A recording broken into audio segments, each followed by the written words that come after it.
विजय Upadhyay sir, जिस तरीके से एमवाई फैक्टर का मामला है और खासतौर से अल्पसंख्यकों को साधने की बात बीजेपी करे और विपक्ष ये आरोप लगाता है कि असल मुद्दों पर भाजपा बात करना नहीं चाहती, इसलिए वो हिंदू मुस्लिम करने लगती। जो बात अभी अनुराग जी कह रहे हैं कि आप ग्रामीण क्षेत्रों में चले जाइए, बिजली की क्या हालत है वो तो सोशल मीडिया पे दिखती, कितने ट्विटर पर बाढ़ आई रहती है।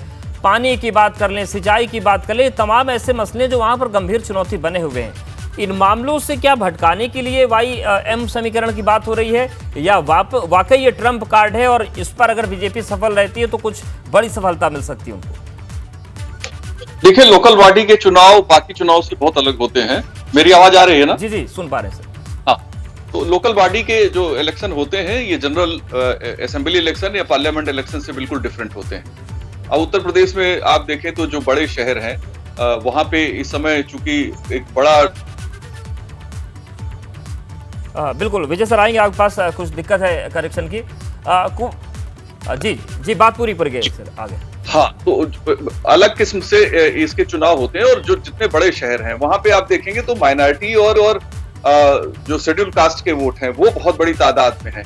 वहां का पूरा स्ट्रक्चर ही बिल्कुल अलग किस्म से है। बहुत से इलाके ऐसे हैं जहां बीजेपी को कैंडिडेट भी नहीं मिला करते हैं। मैं पार्षद और सभासदों की बात कर रहा हूं। और नगर निगमों में जो अध्यक्ष है वो तो बीजेपी का हो जाता है, लेकिन उसमें भी कई बार ऐसा होता है कि पार्षदों की संख्या अपोजिशन की बढ़ जाती है। पिछले चुनाव में भी ऐसा हुआ था। पिछले चुनाव में हालांकि बीजेपी का रिजल्ट बहुत ही शानदार था, लेकिन इसके बावजूद बीजेपी के लिए इस बार ज्यादा दिक्कतें हैं। वजह यह है कि एक तो शहर में जो स्मार्ट इंडिया की वजह से नए काम हुए हैं, उसकी वजह से टैक्सेस बढ़ा दिए गए हैं, सख्तियां बहुत ज्यादा की गई हैं, शहर में सहूलियतें नहीं बढ़ी, समस्याएं बहुत बढ़ा दी गई हैं। जहां सड़कें बन रही हैं वो लगातार बनती जा रही हैं। राजधानी की हालत ऐसी है कि आप बहुत से इलाकों में 2-2 साल से काम हो रहे हैं और एक बार तार डालने वाला आएगा, फिर पानी डालने वाला आएगा, फिर अंत में सीवर वाला खोद देगा, सीवर वाला ठीक करेगा सड़क, तो फिर पता लगा कि कोई और काम करने चला आया।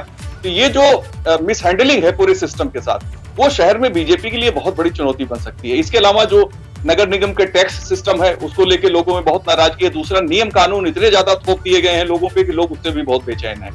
लेकिन आप नगर निगम को छोड़ के जैसे ही आप नगर पालिकाओं में जाएंगे वहां पे बीजेपी और अपोजिशन के बीच में एक कांटे का मुकाबला होता है। और टाउन एरिया में जब आप पहुंचते हैं तो वहां पे अपोजिशन, पिछले बार के चुनाव तक अपोजिशन स्ट्रांग नजर आया था। उसमें समाजवादी पार्टी और बीएसपी काफी अच्छी संख्या उन्होंने गेन की थी। बीजेपी वहां पे टक्कर देकर काफी कुछ सामने आई थी, लेकिन चूंकि उसके पहले के इलेक्शन में तो पूरा सफाया रहता था बीजेपी का। तो जो पैटर्न है कि नगर निगम का चुनाव, फिर उसके बाद नगर पालिका, फिर उसके बाद टाउन एरिया है, नगर पंचायत, वहां के जो चुनाव होते हैं इनका भी पैटर्न अलग है।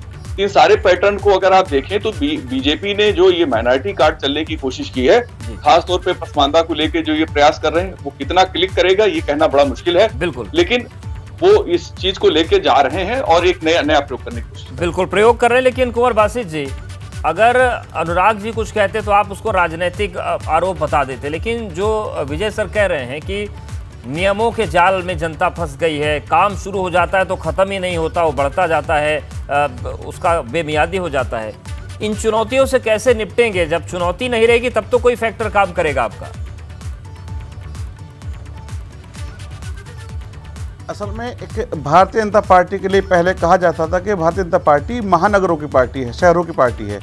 आज भारतीय जनता पार्टी शहरों से निकलकर कस्बों के अंदर, देहात के अंदर, गली मोहल्ले के अंदर पहुंची है और मोदी जी के करिश्माई लीडरशिप के अंदर और योगी जी की नीतियों के अंदर लोगों ने विश्वास जताया है। और मैं अनुराग जी का एक जवाब दे दूं कि अनुराग जी ने कहा ये 15 करोड़ लोगों को जो राशन मिला ये उत्तर प्रदेश के लोग थे।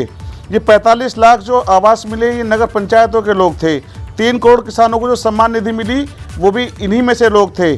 94 लाख लोगों को कनेक्शन मिले हैं वो भी उत्तर प्रदेश के लोग हैं। और सभी लोगों को जो जल का कनेक्शन मिल रहा है वो उत्तर प्रदेश के ही लोग हैं, वो कहीं बाहर से नहीं आए हैं। या हम केवल एक परिवार की बात नहीं करते हैं।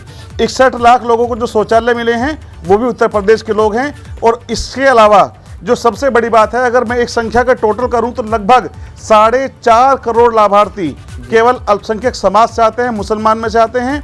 और उत्तर प्रदेश के अंदर जो 45 लाख आवास बने हैं उसमें 20 लाख आवास अल्पसंख्यक समाज को मिले हैं।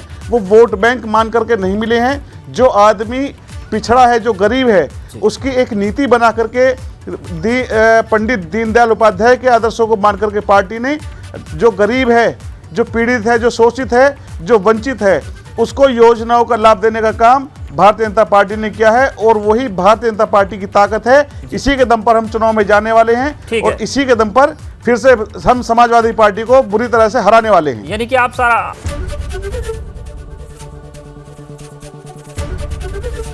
एबीपी गंगा, खबर आपकी, जुबान आपकी।